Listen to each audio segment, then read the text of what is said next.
La reforma constitucional que impulsa el PIT-CNT para modificar el sistema de jubilaciones y pensiones se ha transformado en uno de los principales temas de esta campaña electoral. El presidente de la República, Luis Lacalle Pou, está interviniendo de manera activa en contra de esta iniciativa que se votará el domingo 27 junto con las elecciones nacionales. Entre otras cosas, Lacalle Pou alerta sobre las consecuencias negativas que, en caso de aprobarse, tendría esta enmienda sobre la economía del país. El PIT-CNT, que este lunes hizo uso de la cadena nacional de radio y televisión para explicar sus argumentos, enfatiza que su propuesta mejora la vida de más de 1 millón de uruguayos sin que nadie pierda nada con respecto al sistema actual. Y denuncia además que el oficialismo montó una campaña de miedo para desacreditar su planteo. A grandes rasgos, recordemos, la reforma constitucional que impulsa el PIT-CNT elimina las administradoras de fondos de ahorro previsional, ya que prohíbe los sistemas de ahorro individual con destino jubilatorio. Establece además que las personas tendrán derecho a la causal jubilatoria común a los 60 años de edad y 30 años de servicios continuos o corridos, con lo cual se deroga, de hecho, el aumento de la edad de retiro previsto en la ley votada el año pasado, y estipula que ninguna jubilación ni pensión podrá ser menor al valor del salario mínimo nacional. Acá en Perspectiva ya hemos realizado entrevistas con defensores y con detractores de esta reforma.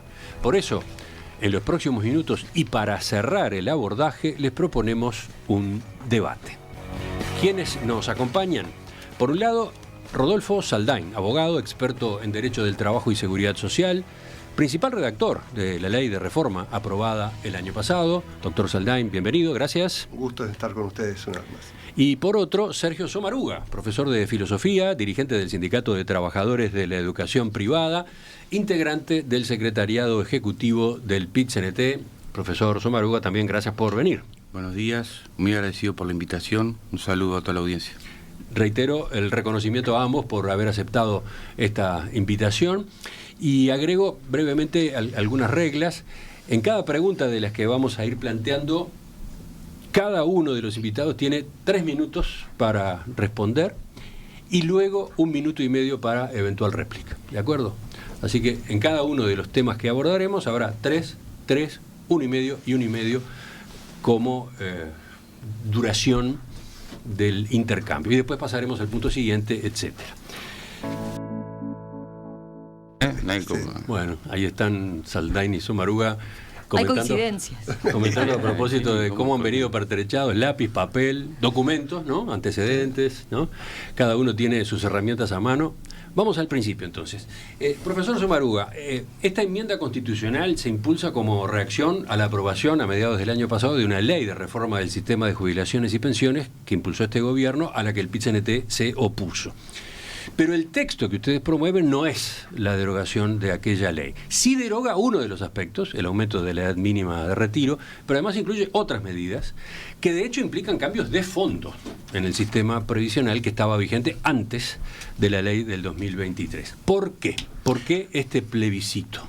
Bien, el plebiscito es la única herramienta que tenemos en el orden constitucional, en tanto el referéndum, que es la herramienta para derogar una ley, no queda habilitado por las propias prescripciones que establece la Constitución de la República, en tanto es una ley privativa del Poder Ejecutivo. Entonces el único camino que nos quedaba en el ejercicio de la democracia directa era la constitucional. Es una reforma estructural, es de orden constitucional, no es una reforma integral de la seguridad social, por eso nosotros siempre propugnamos que esta enmienda del artículo 67 se encamina inequívocamente a un diálogo social profundo para una nueva ley de seguridad social integral, eficiente a la luz de los principios de la OIT y sobre todo humanista.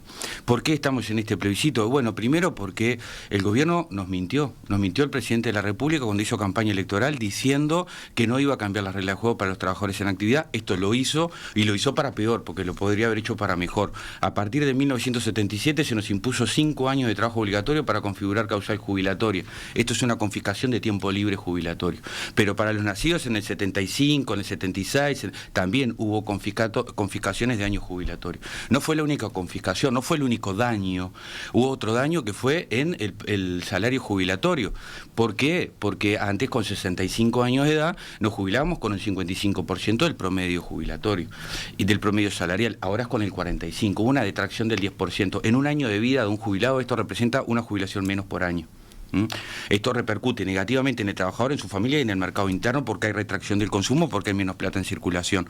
Y lo otro es que se cambió la base de cálculo de los 10 últimos años, o los 20 mejores más un 5%, a 20 años. Esto licúa, efectivamente, todos los trabajadores sabemos, no hay que ser economista de Harvard, que esto licúa la base de cálculo, baja el promedio, sobre ese promedio se aplica un porcentaje que es un 10% menor, resultado final, detracción, perjuicio en el salario jubilatorio. No fue el único cambio. Se nos impuso la obligación de colocar, a pesar de nuestra voluntad y sin consulta a los individuos, hacer el aporte a la FAP, que es un servicio privado que nos cobra entre la FAP y la aseguradora en el entorno de una quinta parte de nuestra asignación computable remitida a la FAP. Esto es muy caro para la prestación, que luego indeterminada e ineficiente que paga el sistema.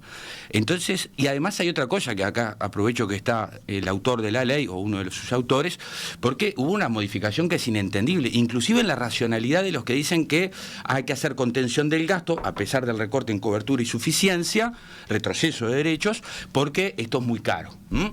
Pero ¿qué tiene que ver esto con la modificación del artículo 109 de la ley 20.130 que redactó el copartícipe en este programa?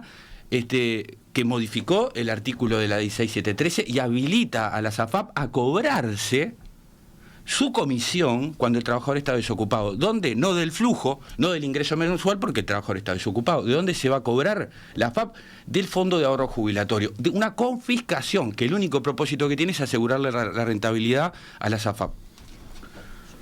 Supongo que le quedaron algunas afirmaciones para terminar de completar la respuesta, porque la pregunta era por qué un plebiscito, ¿no? Y por qué se iba más allá de la derogación de la ley. Pero en todo caso, capaz que hay tiempo para eso en la réplica luego.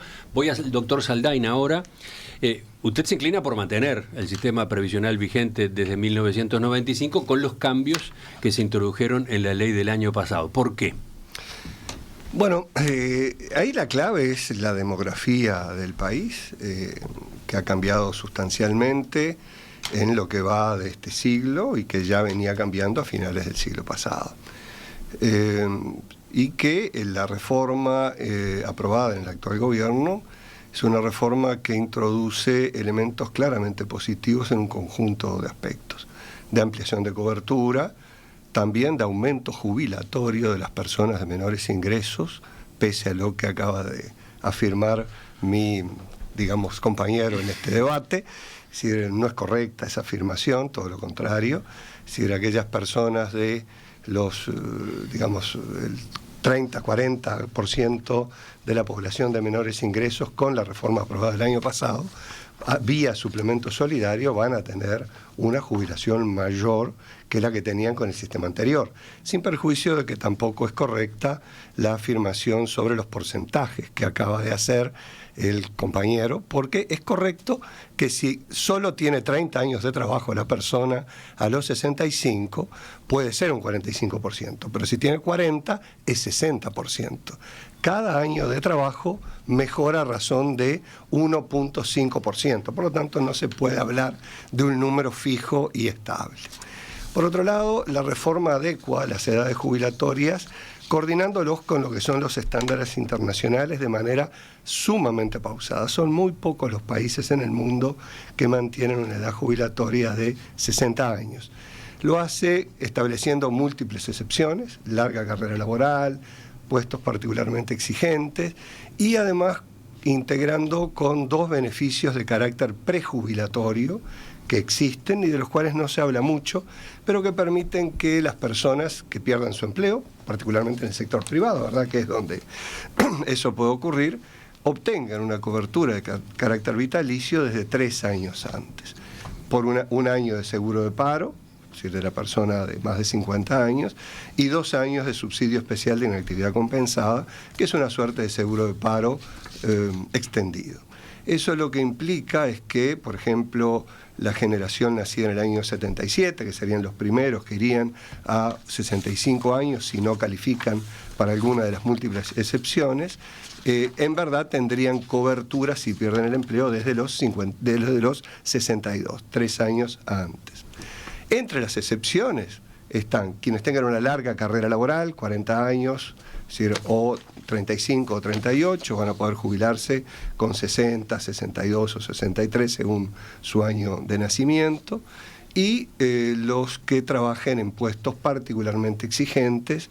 Es decir, algunos ya están contemplados vía bonificación de servicios, otros son incorporados en la 20130, como el caso de trabajadores de la construcción, rurales y trabajadores de la construcción rurales y otros que puedan calificar posteriormente. Volvemos al profesor Sommaruga para su réplica. Sí, no, escuché con mucha atención al doctor Saldain. Hay que decir que, porque si no parece que yo puedo diferir, pero no voy a mentir, porque no tiene sentido. Me podré equivocar, porque los errores son de los humanos, pero mentir no. La ley indica que con 65 años y 30 años de aporte te jubilás con un 45% y en el régimen anterior era un 55%. Lo que dice el doctor Saldain, si tenés 40 años de aporte te jubilás con más. Sí, si yo me jubilé en el régimen anterior con 40 años de aporte y 60 años de edad, también me jubilaba con más. Porque por cada año extra, y usted lo sabe muy bien, por cada año extra de trabajo, se asignaba un punto más para calcular el salario jubilatorio. Lo otro, esta ley también modificó todo lo que estaba diciendo el doctor Saldain, que ya no es innovación con respecto a la actividad compensada. Eso viene en el 2008. Vamos a decir toda la verdad, porque no es verdad lo que dice el doctor, pero no es toda la verdad. Este régimen ya estaba, el de la actividad compensada para los mayores de 58 años, ahora se empeoró porque la edad para acceder a la actividad compensada se aumentó, deja más gente afuera. Eso es su objetivo. Respecto al complemento, yo acompaño la idea del complemento, yo la acompaño, pero también es cierto, porque hay que decir toda la verdad, cómo se establece el cálculo del suplemento. Porque yo he escuchado que me han dicho terraplanista, pero soy una persona que estudia, tendré mis limitaciones, pero estudio. Y el problema con el complemento solidario es que aumenta por índice medio de salario, por IPC, pero con un más menos 20%. Entonces, si ya termino, perdón, si el ajuste no es por IPC, no es por índice medio de salario, perdón, está calculado, esto lo dice el Cuesta Duarte, que hay una pérdida, puede haber una baja, una licuación del suplemento solidario que lleve a su inexistencia desde el punto de vista de la fuerza que complementa la jubilación baja. Ahora, doctor Saldain, su réplica también, 1 minuto y medio. A ver, sobre el tema del suplemento solidario, es un diseño absolutamente eficiente para asegurar a las personas un ingreso mínimo en la vejez. Mucho más eficiente que la propuesta que está incluida en la papeleta que se va a votar el 27 por sí o que se va a incluir o no se va a incluir en el sobre. ¿Por qué es eso? Porque toma en cuenta a la persona, no toma en cuenta cada beneficio aisladamente. Y al tomar en cuenta a la persona, lo que implica es que precisamente se oriente de mejor manera a aquellas personas que están en situación de carencia de recursos. No sé por qué al diseñar la papeleta se fue por una fórmula que ignora esa, que es una fórmula que nosotros la tomamos estudiando Derecho Comparado, ¿verdad? Con el apoyo de la OIT, estudiamos el caso de Chile, la reforma de Bachelet, que incluye una fórmula de ese tipo, la reforma del 2008, y el régimen canadiense. ¿Eso qué implica? Es decir, aquella persona que en verdad solo tiene el ingreso jubilatorio por debajo de un determinado umbral, va a recibir un plus. Ahora, si tiene más de una jubilación o tiene otros ingresos, eso se toma en cuenta también en determinadas proporciones y eso mejora y concentra mucho mejor que yendo a un mínimo de tarifa plana, y ya entramos en un tema de la papeleta, es decir, que implica, entre otras cosas, un estímulo a la subdeclaración, porque va a llegar a ese mínimo el que aporta por 45, por 20.000 o por 10.000 pesos. Ya continuamos. Enseguida viene la segunda parte, el segundo subtema de este debate a propósito del plebiscito de seguridad social. Mientras transcurría la pausa estaba mirando mensajes de los oyentes. Destaco de Enrique. Dice, Se están planteando cosas que no le aportan al votante. Los aspectos técnicos son de muy difícil comprensión. El esfuerzo de la radio es encomiable, pero el contenido de las intervenciones resulta demasiado compleja. Miren qué observación hace Enrique, ¿no? Bueno, vamos a ver si podemos avanzar y si podemos, si podemos lograr que el contenido sea, entre comillas, más accesible. Efectivamente, esta es una materia hipertécnica, ¿no? Vamos a ver por dónde transcurre, por ejemplo, este segundo capítulo en el debate entre Rodolfo Saldain y Sergio Sommaruga. Presenta Previsora Martinelli. Martinelli, desde 1882. El pilar de ahorro individual del sistema de jubilaciones y pensiones, donde operan las AFAPs, justamente, está en jaque con esta propuesta de reforma constitucional que impulsa el PIT-CNT con organizaciones sociales. ¿Por qué? Bueno, porque directamente se busca su prohibición. Entonces, la pregunta ahora, en primer lugar, es para el profesor Sommaruga. ¿Qué es lo que ustedes cuestionan en el pilar de ahorro individual? Bueno, lo primero que ya dije, que se hace el forzoso, obligatorio, avasallando la libertad individual, el derecho de elegir a las personas si quieren pagar un servicio privado o no. Esto es tan grave, imagínense ustedes, que cualquier ciudadano de la República, a consecuencia de quedarse sin un derecho como el agua, el acceso al agua, no está obligado a tener OCE y puede borrarse cuando quiera. De una FAP no. Miren la gravedad de lo que estamos hablando, ¿no? La gravedad de lo que estamos hablando. Además, el doctor Saldain no explicó por qué la 20.130 habilita a las AFAP a cobrarse cuando el trabajador está desocupado y se cobra del fondo, no del flujo. Esto significa una detracción, una confiscación, porque se le saca plata del ahorro jubilatorio, de lo que va a cobrar el trabajador, que ya es muy poco. ¿Por qué estamos en contra de la FAP? No por un tema ideológico, como se nos ha acusado, porque además ideología tenemos todos, porque Saldain tampoco es un ser de luz, seguramente tiene ideología también. Entonces, el asunto es, la ideología que defendemos nosotros es la de los trabajadores, concreta. ¿Qué dice el informe de proyecciones actuariales del BPS, página 4, supuesto número 5? Que lo tendrían que aclarar, porque esto sí es una confiscación real, una confiscación que ya ocurrió, constatada. Dice lo siguiente: si se reliquida el estado de jubilaciones del régimen mixto de transición, el costo que se origina por esta reliquidación se calcula como la diferencia entre la jubilación actual del régimen mixto, jubilación otorgada por BPS más renta aseguradora, y la del régimen de transición, que es lo que pagaría el BPS. Se estima que el costo mensual a 2023 sería de 18 millones de dólares mensuales, que alcanzaría 216 millones de dólares anuales. ¿Qué significa esto, un buen romance? Que a cada trabajador en promedio le sacaron 10.000 pesos de jubilación por mes, 120.000 pesos por año. Esta es la demostración, no lo digo yo, no lo dice el PIT-CNT, no lo dice el comunismo internacional, lo dice el informe de actuaciones actuariales del BPS. Los trabajadores que se jubilaron, cuando les prometieron una doble jubilación, le prometieron una doble jubilación en 1996. ¿Sabe lo que pasó al final del día? Que perdieron 10.000 pesos por mes. Eso suma 18 millones de dólares por mes en el conjunto total de los jubilados por el sistema mixto. Nos estafaron, nos metieron la mano en el bolsillo, y esta es la prueba. No lo decimos nosotros, está, insisto, supuesto número 5, página número 4, informes actuariales del BPS, presentado al Parlamento Nacional con fecha 27 de noviembre de 2023. Tengo el documento aquí, si se quiere constatar, porque como se suele decir que somos brutos y que no sabemos de lo que hablamos y que vamos a llevar al país a la ruina y todas esas catástrofes que nos endilgan, bueno, esto está documentado en el informe actuarial del BPS.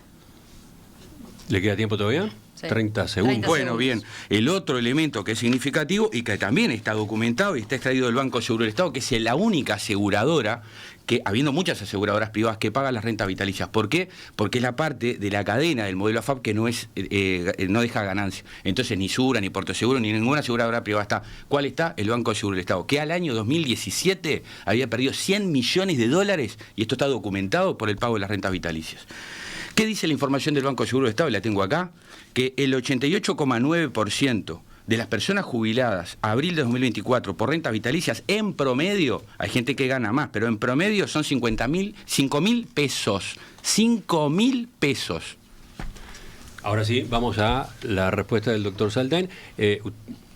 ¿Por qué hay que mantener el sistema de AFAPs, el pilar de ahorro individual, que responde a las objeciones que el PIT-CNT hace sobre el funcionamiento que está teniendo esa parte? Bien, primero voy a contestar la pregunta que Sommaruga, digamos, reiteró y que yo no contesté en el bloque anterior. La comisión sobre fondos, sobre el fondo, hoy no se está cobrando. Sería falso sostener que hoy se está cobrando esa comisión sobre fondos. No se cobra. Es una facultad que tiene el Poder Ejecutivo, que no ha hecho uso de ella y que no la va a hacer, y que no aplica al saldo que existe las cuotas anteriores si un día hiciera uso de esa comisión. Por lo tanto, es falso sostener que hoy se esté cobrando esa comisión, y podrá un futuro gobierno disponerlo sin afectar los saldos sobre los cuales ya cobró comisión. En cuanto al tema de la importancia del esquema de ahorro, es central en sociedades que envejecen. Tenemos dos grandes formas de financiar esto: sobre la marcha, los sistemas de reparto, transferencias entre los jóvenes hacia los mayores, entre quienes están trabajando hacia los mayores. La otra gran forma son los sistemas de capitalización, donde el ahorro jubilatorio previo tiene activos que financian un 100% de la jubilación. En el caso uruguayo, en contra de lo que era la tendencia en el mundo en el año 95, se fue por un sistema mixto que tiene los dos componentes. Y la suficiencia del beneficio es por la acumulación de los dos componentes. Y esa es la línea en la que están todos los países del mundo en situación similar a la uruguaya en materia demográfica.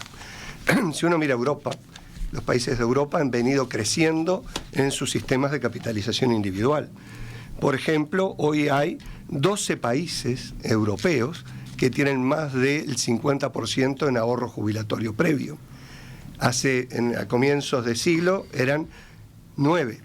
Y hay hoy 7 que tienen más del 100%.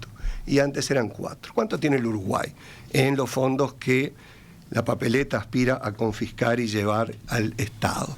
Tiene aproximadamente 30%. Es decir, países como Dinamarca, Islandia e incluso Suecia, que tiene un sistema de ahorro individual obligatorio también, son países que tienen un volumen de ahorro muy importante, jubilatorio, que implica que una parte del ingreso de las personas que se retiran no proviene de transferencias de los cada vez menos jóvenes.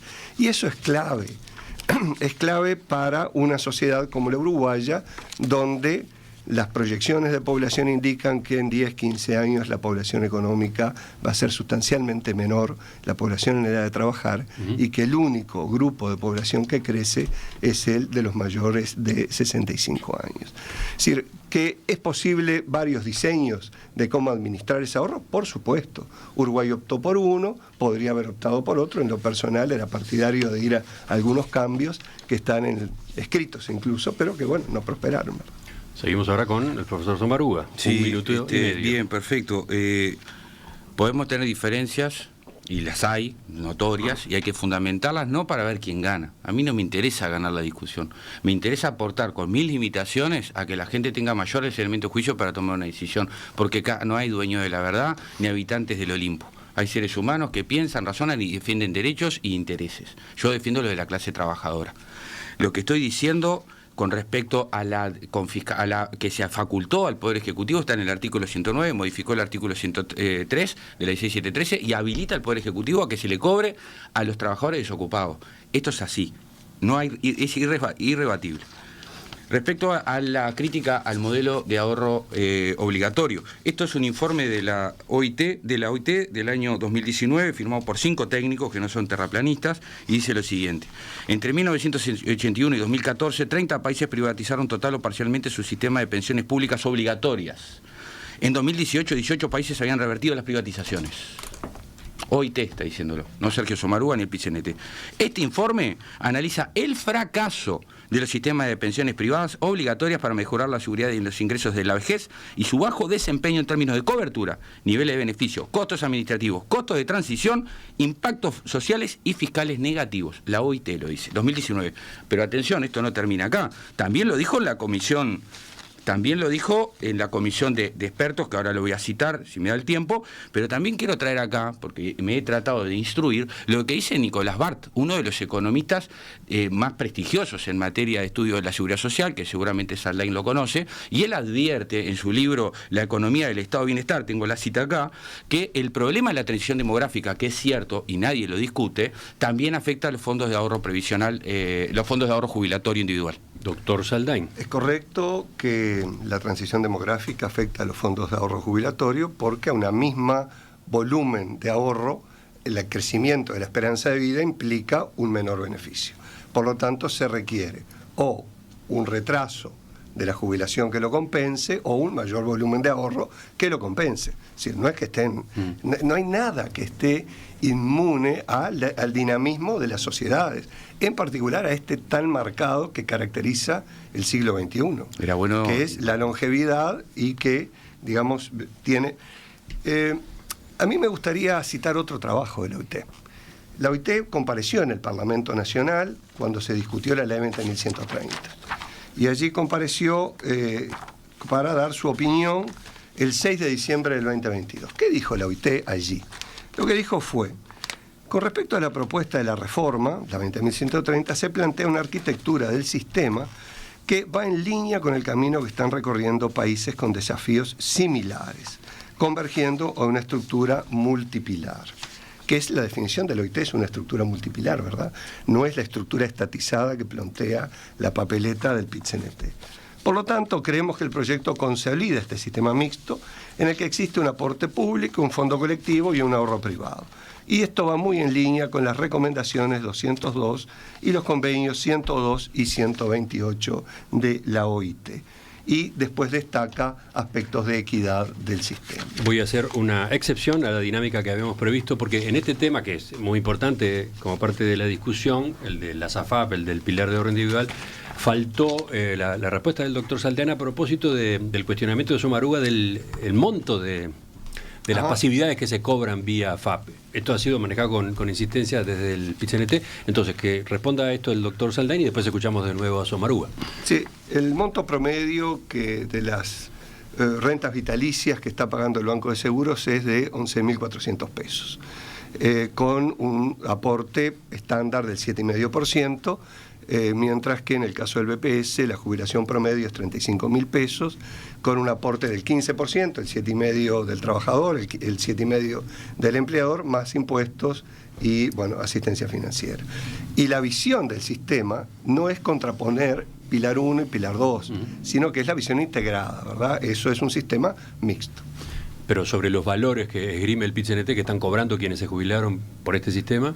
Y bueno, el valor que promedio es ese que yo mencionaba, 11.400 pesos, para un saldo promedio del orden de los 3 millones de pesos aproximadamente.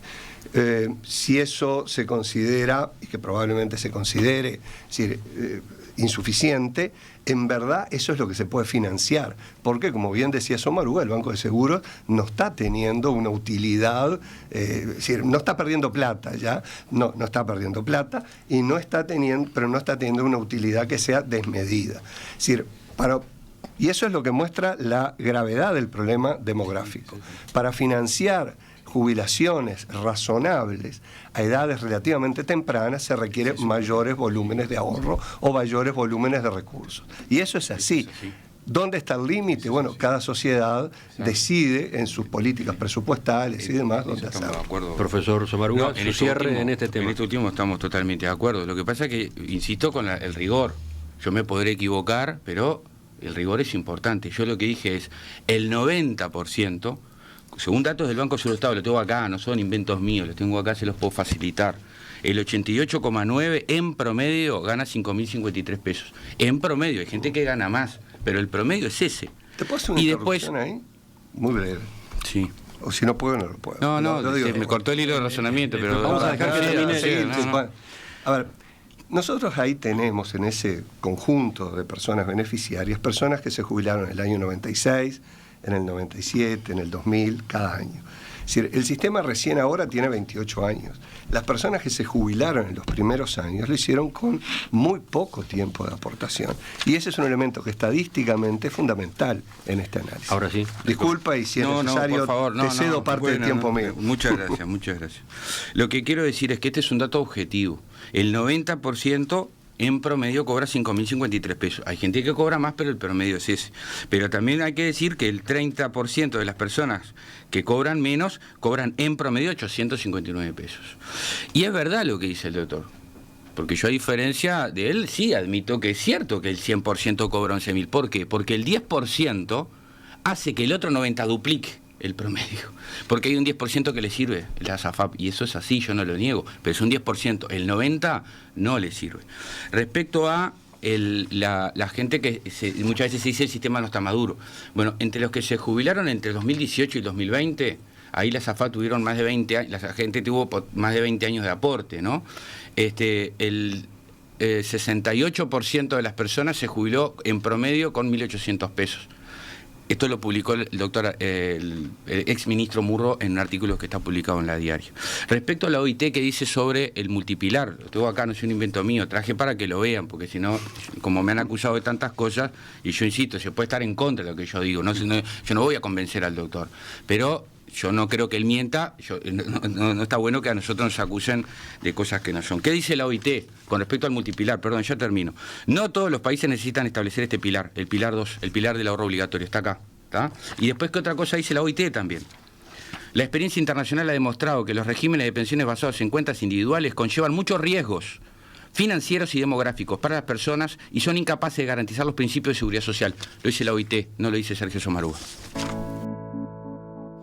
Ya seguimos avanzando en este debate. Sergio Sommaruga, Rodolfo Saldain. Bueno, yo no comparto esa visión. Se abrió el micrófono y queda claro para quien está con la oreja atenta que la discusión continuó. Durante la pausa, el intercambio entre el doctor Rodolfo Saldain y el profesor Sergio Sommaruga prosigue. Es interesante qué tipo de discusión se da en la pausa. Es una discusión en torno a cómo se discute o cómo se argumenta. Cómo argumenta uno, cómo argumenta el otro. Se recuerdan antecedentes de exposiciones anteriores de uno y del otro. Pero todo en un tono muy civilizado. Como corresponde. En un tono muy, diría, en el fondo constructivo. Creo que los dos, Emiliano, los dos creo que dijimos lo mismo cuando decidimos venir al programa, ¿verdad? Es decir, yo inicialmente no quería venir, Rodrigo Belenda me había invitado, no había escuchado la entrevista que le habían hecho a Sommaruga, después que la escuché dije, bueno, vale la pena ir. Y creo que los requisitos que había puesto de tipo de trato, respeto, son comunes entre gente civilizada, y eso creo que está muy bueno. ¿Seguimos? Disculpa la interrupción, pero creo que valía la pena. Recordemos, a grandes rasgos, esta reforma constitucional que impulsa el PIT-CNT elimina las administradoras de fondos de ahorro previsional, AFAP, porque prohíbe los sistemas de ahorro individual con destino jubilatorio. Establece que las personas tendrán derecho a la causal jubilatoria común a los 60 años de edad y 30 de servicios continuos o corridos, con lo que se deroga el aumento de la edad de retiro previsto en la ley votada el año pasado, y estipula que ninguna jubilación ni pensión podrá ser menor al valor del salario mínimo nacional. Entonces, a partir de estas determinaciones, una de las polémicas que se ha generado es el costo que tendría esta reforma y el aumento que implicaría en el déficit fiscal. Doctor Saldain, ¿puede exponer usted a propósito de esta inquietud? Bueno, el costo es, de acuerdo a lo que han sostenido todos quienes han estudiado el impacto financiero, que son muchos, pero no tantos los promotores de la iniciativa. Es decir, BPS, el equipo actuarial del BPS, SINBE, etcétera, Frente Amplistas por el No, que también incluyó allí una estimación, es decir, indican que no hay ningún escenario macroeconómico razonable para el Uruguay de futuro que permita financiar esta reforma. PIT-CNT, cuando compareció en la comisión de expertos, entonces presidido por Fernando Pereira, expresó que compartía la necesidad de volver a poner al sistema en trayectoria de sustentabilidad. Y esta reforma es exactamente lo opuesto. Si teníamos un problema, lo duplica. Es decir, allí hay varios componentes en esto. Uno, que es un debate de números sobre la incidencia de llevar al mínimo jubilatorio, que tiene que ver con una interpretación que yo entiendo que es la que surge del texto, que es por beneficio, y PIT-CNT hace otra, que es por persona, que no es lo que dice la papeleta, ¿verdad? Creo que ahí en el medio se dieron cuenta que había un error y trataron de enmendarlo, hablando de una ley interpretativa y demás que no corresponde en el caso, claramente. Pero hay otros gastos en esto, porque la papeleta dice que de futuro, y ahí hay una reforma en la letra chica de la papeleta, cualquier cambio futuro tiene que ir por el título 6 de la ley 16.713 y la 18.395. ¿Qué quiere decir eso? ¿Qué es esa letra chica? Allí se definen causales jubilatorias, se definen bases de cálculo de la jubilación, porcentajes, y se definen montos máximos también de la jubilación, con algún anacronismo como que unas dos personas que aportaron exactamente lo mismo, si una lo hizo en una sola caja va a cobrar menos que otra que lo hizo en dos. Pero bueno, eso se lo pasaron por alto. Eso ya era inviable en el año 95. Por eso fue transición, por eso fue el camino para aquellos que estaban más próximos a jubilarse, de 40 o más años de edad. Es decir, ese régimen ya era inviable hace 30 años y ahora se lo cristaliza, se lo perpetúa en la Constitución de la República, y eso tiene un impacto devastador en lo que es la economía del país en su conjunto, y decididamente compromete las opciones de prosperidad, porque bueno, allí va a haber un volumen enorme de recursos que tendrá que asignarse. Todos coinciden que luego de 25 años de vigencia de este régimen, habría que obtener recursos que equivalgan a lo que da 13 puntos de recaudación del IVA. No es inmediato, ese efecto es a 20 años. Depende, allí depende de varias cosas. ¿Cuánto es el total que en verdad se va a confiscar? Porque eso va a perder valor inmediatamente, es decir, los títulos de deuda pública van a caer de valor, están en el mercado y van a caer. Es decir, y BPS estima que de entre 10 y 15 años se agota totalmente eso. Eso no quiere decir que no haya antes problemas financieros graves para funcionamiento del Estado, que lo va a haber al otro día que se apruebe esta iniciativa.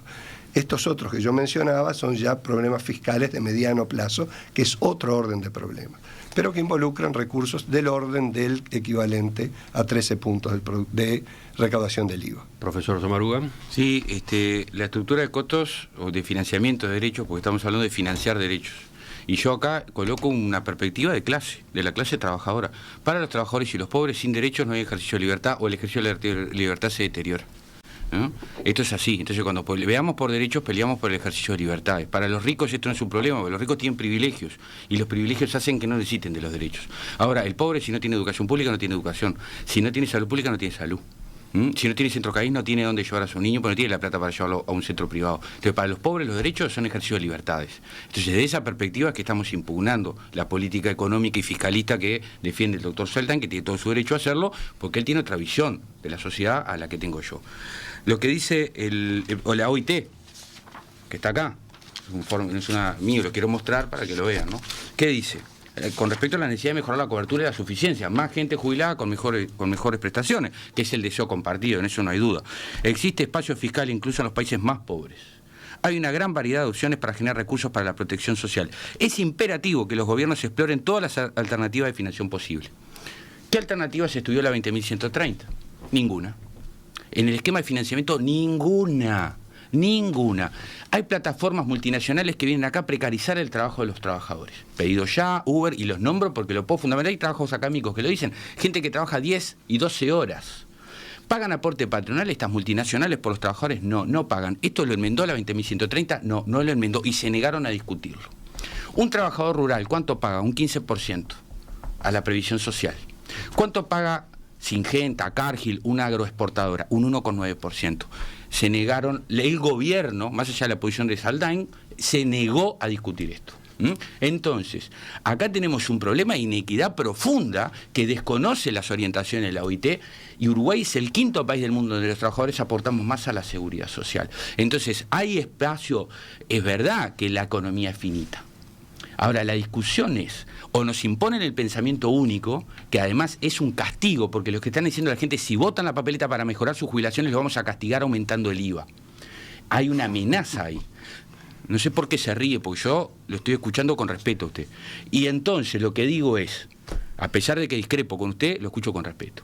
Lo que digo es, la clase política que el doctor Saldain integra, porque él fue el representante del gobierno en la comisión de expertos, ¿por qué no combate la defraudación tributaria, que es un delito? El 54% del IRAE, que es lo que tienen que pagar las empresas por la actividad empresarial, que es un tributo legal, no se cobra. Una parte por evasión y otra parte por exoneraciones. Ahora sí, escuchamos la réplica del doctor Saldain.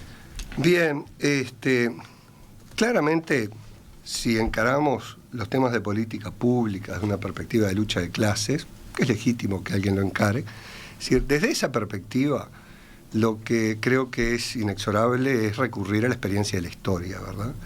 Todos aquellos países que transitaron por ese camino, el camino de exacerbar la lucha de clases y el establecimiento de las políticas en base a la concepción de lucha de clases, lo único que lograron para sus pueblos fue pobreza. No ha habido ningún éxito en las políticas centradas en la lucha de clases. Es decir, claramente ahí tenemos una diferencia filosófica y de fondo. Es decir, nosotros somos partidarios decididamente en el Estado social de derecho. El Estado social de derecho implica ser eje en la persona humana, pero no en la lucha de clases. La lucha de clases ha sido nefasta en la historia de la humanidad. Y ahí podemos tener una diferencia bien importante. Voy al tema financiamiento. Es correcto, la ley 20.130 no introduce cambios en el financiamiento y mantiene el régimen tributario gestado en la reforma fiscal del año 2007-2008. Es decir, no es correcto alguna de las afirmaciones hechas en cuanto a exoneraciones de alguna de las empresas, ¿verdad? Porque yo no lo quise discutir hace unos días que tuvimos otro evento, porque se había mencionado una empresa en particular, se la volvió a mencionar ahora. Es decir, allí no hay ninguna exoneración que aplique, no hay ninguna exoneración de aportes. ¿Pagan aporte patronal? Sí. ¿Pedido ya? ¿Paga aporte patronal por los delivery? Bueno, sí, paga. ¿Sí? Bueno, está, bien. No hay exoneración. Sí. No, te estoy diciendo, ¿pagan aportes patronales sí o no? Es decir, ¿pagan aportes patronales sí o no? Si no paga aporte patronal, no hay una exoneración. Bien, perfecto. Es decir, en el caso de deliveries que sean autónomos, que no sé si es el caso de Pedido Ya, tengo entendido que hay una enorme cantidad de trabajadores dependientes de Pedido Ya, pero bueno, ese número no lo tengo con precisión, pero no conozco que tenga una exoneración. Temas rurales. No sé si como estoy de tiempo, me pasé ya. Bueno, sí. Entonces dejo ahí. En la próxima hablo del tema rural. No, pero a ver, brevemente, así cerramos este tema. ¿Rurales qué pasa? Efectivamente, el tema rurales implica una aportación significativamente menor que si se aplicara el régimen de industria y comercio. Hay gran heterogeneidad en el sector, no se logró un acuerdo para modificarlo, y lo que sí se logró es que se compense al Banco de Previsión Social por la diferencia. Esa fue una propuesta que en su momento hizo el PIT-CNT y esa está aceptada y es ley hoy día. Eso es así, perdón. Para terminar, profesor Sommaruga, su intervención sobre cómo se enfrenta este mayor costo que claramente va a tener esta reforma. En esto no hay discusión. Yo creo que este es el tema más importante. Lo de la confiscación de las AFAP es un tinglado, ¿no? Yo ya lo he explicado y lo discuto. Si podemos tener un apartado para eso, lo discuto con el doctor Saldain. Me encantaría discutir para demostrar que es un tinglado para generar miedo que se le va a confiscar el dinero que la gente tiene en las AFAP y que pase al BPS. Pero no es el tema. Pero es lo que sí quiero hablar con respecto al financiamiento, porque este sí es un tema real, central y fundamental. Un minuto queda. Bueno, el informe del BPS claramente, porque para hablar de las catástrofes hay que tener mucha responsabilidad, ¿no? Y más cuando estamos luchando por derechos. Nosotros establecemos claramente, con base el estudio de Cuesta Duarte que hizo los datos del Banco de Previsión Social y que se constatan en el informe de proyecciones actuariales del BPS, que durante 15 a 20 años no hay ningún tipo de caos. Es más, el BPS logra autosuficiencia económica porque deja de transferir los 1.500 millones de dólares anuales que el BPS le transfiere a la SAFAP. Esto implica que el Ministerio de Economía, año tras año, deja de remitirle los 500 millones de dólares de asistencia financiera al BPS, y nosotros con esos 500 millones de dólares de ahorro fiscal que va a tener el Ministerio de Economía y Finanzas, se aprueba la papeleta, estamos propugnando que se implemente una política de erradicación de la pobreza infantil. Con ese dinero concreto que va a estar ahí, tengo la información de la rendición de cuentas acá.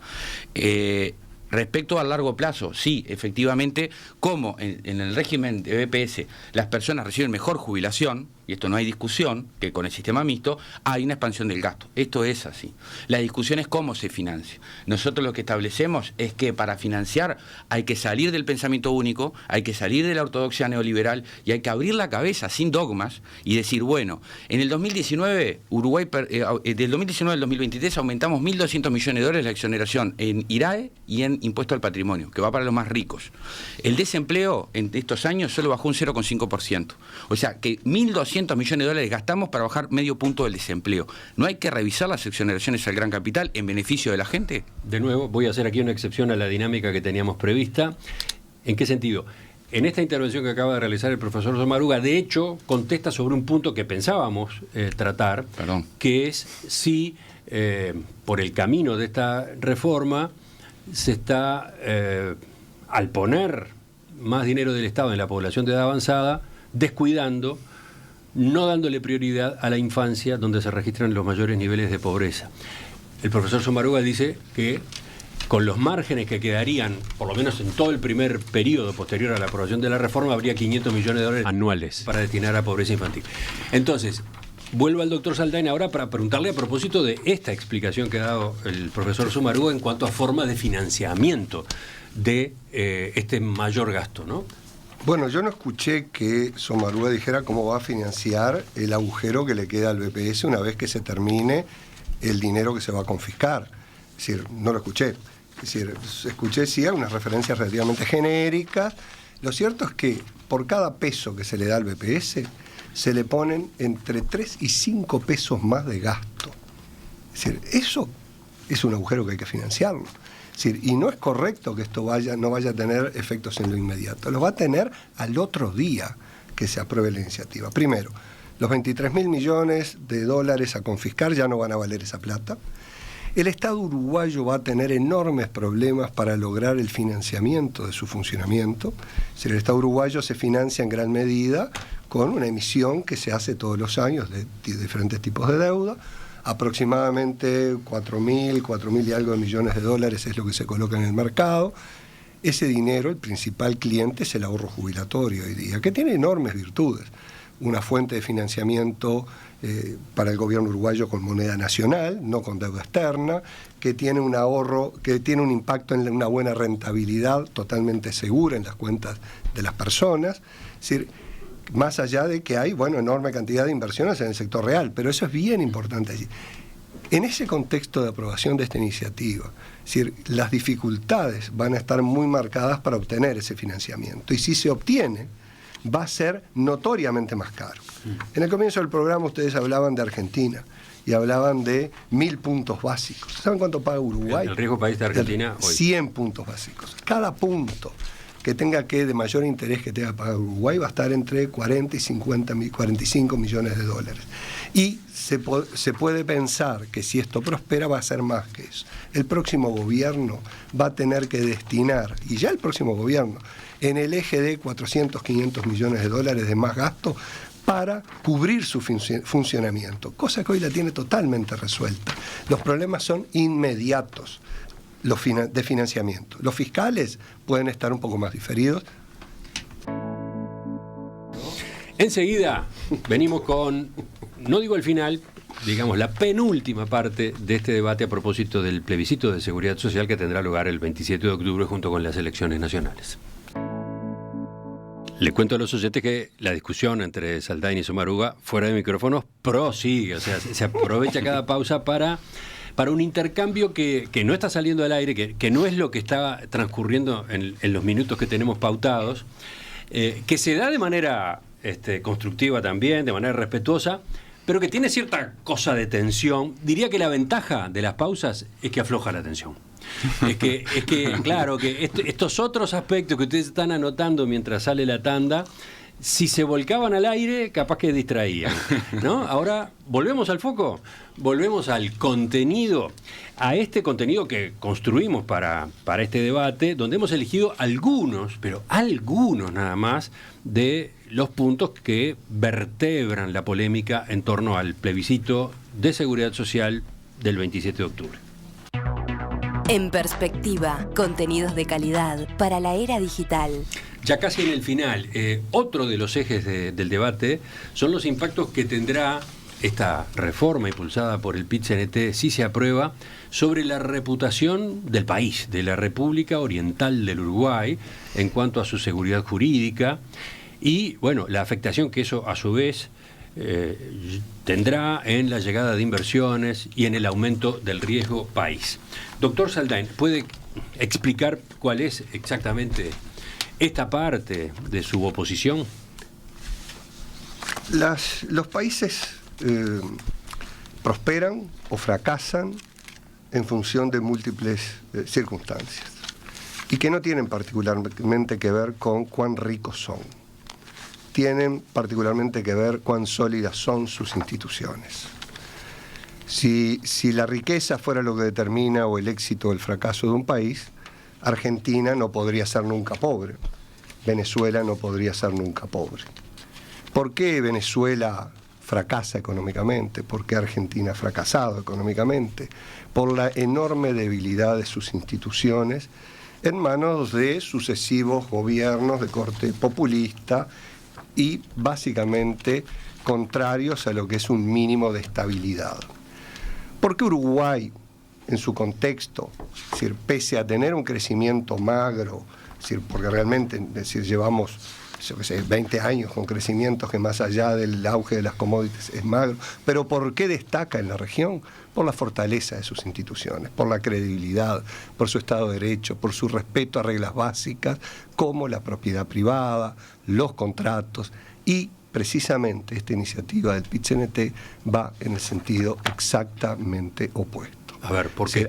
Porque violenta la propiedad privada, altera los contratos. Pensemos las decisiones que tomaron los uruguayos por la ley de cincuentones. Pasan a ser papel mojado.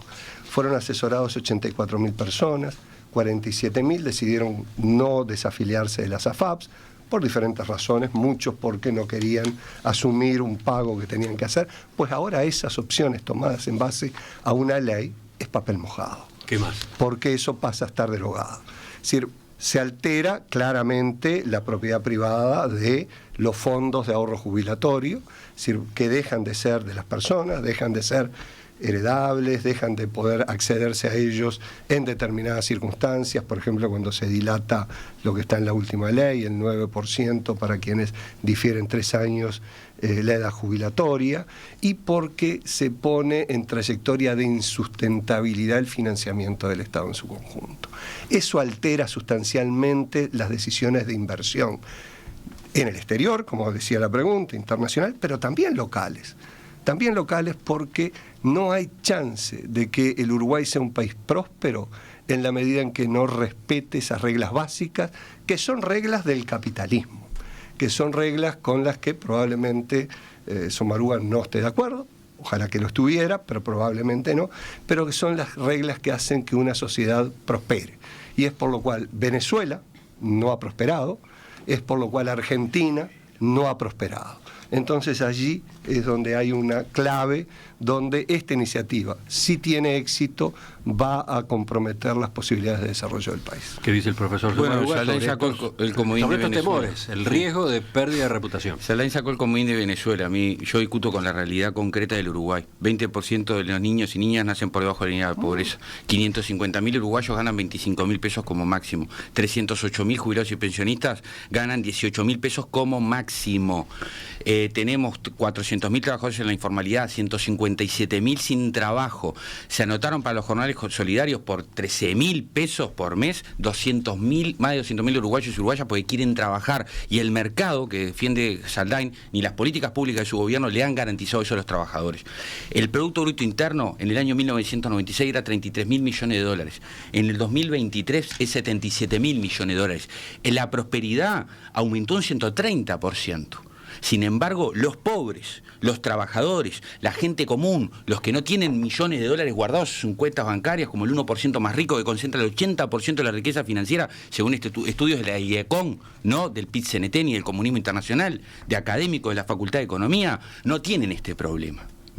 Si el sistema funcionara tan bien como dice Saldain, no habría plebiscito, o por lo menos el punto del aumento de las jubilaciones y la pensión mínima no existiría, que se hagan cargo del problema. No hablemos de Venezuela, hablemos de las promesas incumplidas, de una política pública que deja atrás mucha gente, y yo eso no lo admito éticamente. Éticamente, si usted quiere discutir de filosofía política, me encantaría. Nos invitan y discutimos plácidamente sobre el asunto. Ahora, yo estoy discutiendo con la realidad, y la realidad es que lo que defiende Saldain no le da respuestas a la gente, no se las da. Ahora, respecto... Yendo al punto de la reputación. Con respecto al tema para la reputación del país. Yo creo que vivimos en un mundo tan moralmente mediocre que medimos la reputación, que no está mal, solo en términos fiscalistas. Ahora, la reputación de un país que tiene la cantidad de gente atrás que tiene América Latina, producto no de su pobreza, sino de su desigualdad, eso no lo discutimos nunca. Tendríamos que tener un indicador de vergüenza moral para hablar de estas cosas también. Pero con respecto a las cosas que se le adjudican al plebiscito, se le adjudicó hasta la suba del dólar, hace poco. Entonces, miren lo interesante, porque voy a traer a alguien que seguramente está mucho más cerca de Saldain que de mí, supongo, no quiero ser prejuicioso, pero parte de la base que es así. El señor Santiago Hernández. ¿Quién es Santiago Hernández? El gerente de inversiones de AFAP-Sura.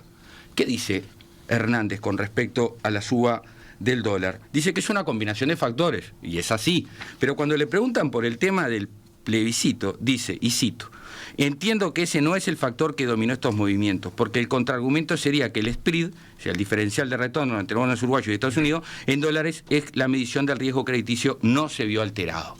Lo dice Hernández de Sura. O sea, se nos adjudicó hasta el aumento del precio del dólar, que alguien de Sura dice que no es así. Doctor Saldain, su réplica, 1 minuto y medio. A ver, yo creo que a mi compañero de mesa le gusta plantear un mundo muy oscuro, es decir, incluso para Uruguay. Todo lo contrario. Uruguay tiene hoy el récord de puestos de trabajo en el sector formal de la economía, es decir, nunca tuvo tantos.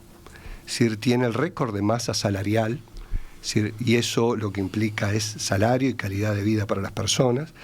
Y en los últimos 30 años, sucesivos gobiernos han reducido sistemáticamente la población en situación de pobreza. Es cierto que tenemos un núcleo duro fuerte y un núcleo duro relevante de pobreza, que hoy está en los datos del último semestre en el orden de entre 9 y 10%. Es decir, y donde solo entre esos, digamos, jubilados hay 10.000. Es decir, jubilados en hogares en situación de pobreza. Eso surge claramente de un estudio que se publicó ayer en El País, del economista Nicolás Sichevsky, 10.000 por debajo de la línea de pobreza. Y si fuéramos a un paso más arriba, si un 20% más de línea de pobreza, se agregarían 12.000. Es decir, contemplar esas situaciones, yo entiendo que puede ser una prioridad de política pública, pero no la perdigonada que tira Pit-CNT con su papeleta que tiene ese impacto de $1.000 millones. Esto podría ser una prioridad si se decidiera que no debería existir 1.7 incidencia de pobreza entre personas mayores, el 10 veces más entre niños y jóvenes. Ahora la réplica del profesor Sommaruga. No, yo entiendo que el numeral 6 de la papeleta, lo he dicho públicamente, tiene una lectura ambivalente, ambigua. Yo no la redacté, pero tiene esa lectura ambigua. Voy a leerlo ahora, yo. Dale. Ninguna jubilación, ni pensión podrá ser menor al valor del salario mínimo nacional. Bien. Sobre esta dualidad interpretativa existe efectivamente una diferencia de financiamiento de derechos. Nosotros hacemos una interpretación sistémica de la papeleta en función del numeral 1 de la papeleta, que habla de la suficiencia de las prestaciones, siguiendo las recomendaciones de la OIT, y del criterio que regula conceptualmente la idea del salario mínimo nacional, que es el que se sujeta el enunciado. Pero si eso no fuese suficiente, está la interpretación que por artículo 85, numeral 20 de la Constitución puede hacer el Parlamento. Y si eso no fuese suficiente, lo que se puede hacer, incluso en el marco de la ley 20.130, que establece el sistema previsional común, es la ley del recibo único. Eso es perfectamente viable, no tiene nada que ver con interpretar la ley. Esto estoy asesorado por abogados, entre otros por Sereta, discútalo con Sereta si quiere, que una ley de recibo único que establezca la unificación de todas las prestaciones del sistema previsional con un concepto de previsión única o asignación única, en fin. Esto es una reorganización administrativa. ¿Para qué? Para que acá se nos desordenó la discusión, ¿no? Porque estábamos hablando de la reputación. No, sí, está bien, pero lo que pasa es que estamos hablando del costo de los $1.000 millones o de los 400 que sale esta papeleta. Nosotros defendemos que sale 400, perdonen si desordené. Con respecto, pero era muy importante aclararlo, porque hay una diferencia de $700 millones ahí. Y eso es una elección política. No. Saldain elige la opción política más tremendista para hacer campaña en contra del plebiscito. Nosotros, como defendemos un criterio de justicia social, defendemos esta otra interpretación que el Parlamento la puede arreglar. Es más, Saldain tendría que explicar, porque él estuvo ¿cuántos años? ¿1 año, 2 con la 20.130? ¿En todo el proceso? Todo el proceso. Bien, ¿saben cuánto duró la ley 20.130 sin tocar? Menos de 9 meses, porque en noviembre hubo que enmendarla porque tenía errores. A ver, 15 segundos, doctor Saldain, 15 segundos, Somaruga, Sí, para cerrar esta parte y después vamos al final. Bien. No entendí el argumento del salario mínimo nacional, es decir, de por qué el salario mínimo nacional incide en la interpretación de la norma, ¿verdad? Pero bueno, eso es otro tema, yo no quiero abundar ahora. Claramente, de prosperar esta iniciativa, nada bueno va a ocurrir en el país. Es una iniciativa que puede estar inspirada en muy buenas ideas, en muy buenos sentimientos, pero está muy mal instrumentada. Y eso, cuando está en la Constitución de la República, le da una rigidez que no es adecuada en un mundo tan cambiante. Tenemos todavía después el cierre mismo, pero sobre esto, 15 segundos, Somaruga. Sí, yo ya he dicho que no comparto que hay rigidez no comparto que las constituciones sean rígidas. Las constituciones lo que requieren son masa crítica, acumulado democrático, mayorías sociales para ser modificadas. Si el sistema político ofrece buenas cosas, la mayoría social lo va a aceptar. Es más, yo no sé si la papeleta se va a aprobar, brego porque se apruebe. Si no se apruebe, es la voz del pueblo, lo mismo que deberían acatar ustedes si se aprueba. Les cuento al doctor Saldain y al profesor Somaruga que en la audiencia el debate está funcionando muy bien. Quiero decir, tenemos una participación intensa, cuantitativamente importante.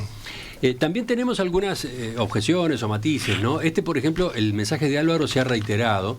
Un oyente dijo al principio que faltaba alguna otra posición. Bueno, yo, dice el oyente, sigo reafirmando mi posición negativa a la última reforma jubilatoria que respaldó Saldain. Coincido con argumentos que manejó Somaruga. Ahora no creo que esta situación se arregle con la reforma que promueve el PIT-CNT, ¿no? Entonces, bueno, teniendo en cuenta objeciones u observaciones como estas, llegamos al final. Sí, seguramente somos conscientes desde la organización que acá faltaron posturas y también que faltaron subtemas, ¿no? Tuvimos que elegir. Entonces, les pregunto a los dos, al doctor Saldain, al profesor Somaruga, sus conclusiones. Eventualmente también algún punto que haya quedado por fuera de la discusión hasta ahora. Lo primero que quiero pedir, y es de fondo esto, es que la gente no se pelee con sus compañeros de trabajo, no se pelee por esto, que discutan pero que se cuiden, porque la vida es la vida y lo más importante y no hay que perder amistades. Sinceramente lo digo, porque la gente a veces estamos discutiendo sobre una política pública, hay diferencias muy importantes, pero lo más importante es mantener el vínculo que siempre sea de cariño y respeto entre las personas. Eso es muy importante y lo digo con profunda convicción. Segundo, yo creo que, y lo dije y lo sostengo, mi principal crítica a la ley 20.130 es que no tiene visión de futuro.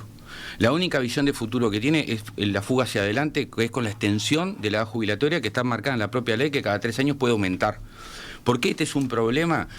Porque no fue acompañada esta reforma de la reforma laboral y de la reforma de la modernización tributaria. Generación de recursos, como plantea la OIT, y reforma laboral para adaptarse al mundo que viene, que es un mundo de robotización. Hay un informe del Banco Mundial, ¿no?, del comunismo internacional, que le gusta hablar a Saldain, que establece que hay 600.000 puestos de trabajo en Uruguay que en los próximos años tienen potencial de pérdida por la inteligencia artificial generativa. Si el sistema de previsión social se sigue anclando fundamentalmente en la contribución de los trabajadores, no hay futuro para la seguridad social. ¿Quién recomienda la fiscalía robótica? Es decir, que los robots o la sustitución de trabajo vivo por robot pague impuestos. Bill Gates. No Carlos Marx ni Federico Engels, Bill Gates. Entonces, la reforma de Saldain nos lleva a un callejón sin salida. Esto en 10 años vamos a tener un problema enorme. En China hoy, bueno, los escuché a ustedes el otro día, pero yo ya lo sabía. En China hoy los taxis se manejan solos. Y esto se viene. ¿Cómo lo va a arreglar esto Saldain? Con la 20.130. ¿Y lo arregla la reforma constitucional? No lo arregla, con toda honestidad lo digo, no lo arregla. Lo que arregla la reforma constitucional es el establecimiento en la Constitución de 3 principios garantistas para ir a una nueva ley de la seguridad social que sí contemple lo que no contempló la 20.130, que es el esquema de financiamiento de una seguridad social para Uruguay del futuro. Doctor Saldain, su intervención final. El financiamiento actual de la seguridad social es, en líneas generales, 50% proviene de aportación de los trabajadores, 50% proviene de impuestos afectados. Ese es un financiamiento que en el Uruguay tiene ya larga tradición, es decir, incluso de la reforma de Beck Villegas en la época de la dictadura, de ahí en adelante, y hoy día el esquema de financiamiento es el que se aprobó en el año 2008. Probablemente eso requiera cambios. Es decir, hoy tenemos una enorme incertidumbre en 2 aspectos: extensión de la vida y características que va a tener el trabajo del futuro. Si algo se requiere en contexto de incertidumbre es flexibilidad y no rigidez.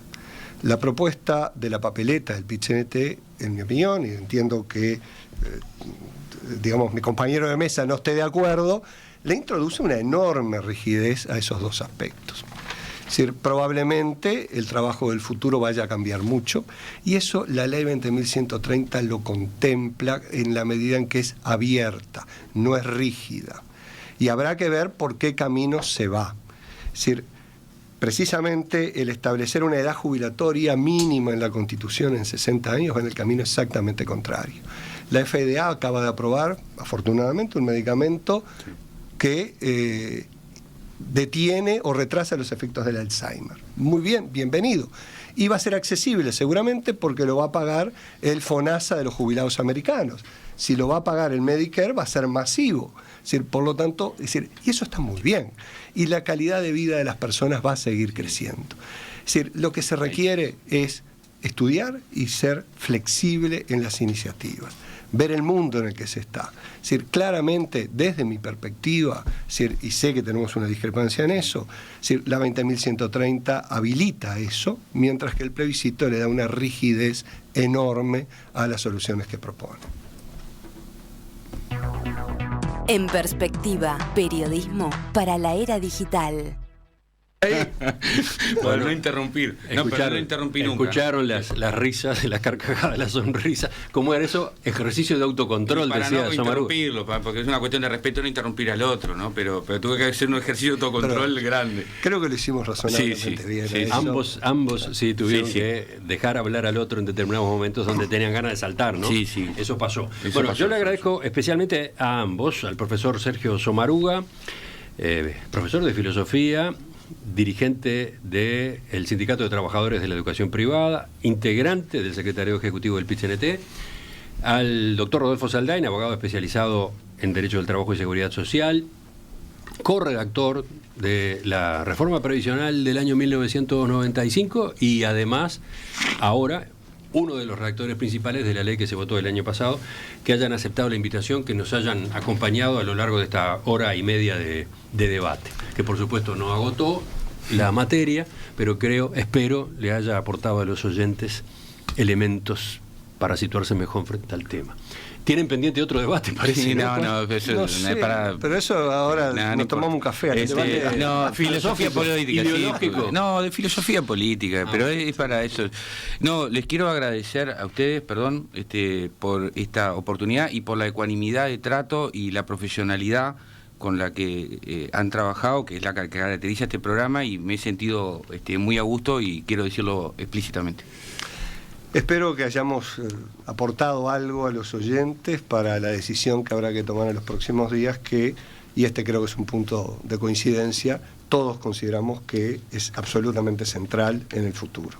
Unos en un sentido y otros en el otro. Esperemos haber hecho un aporte allí.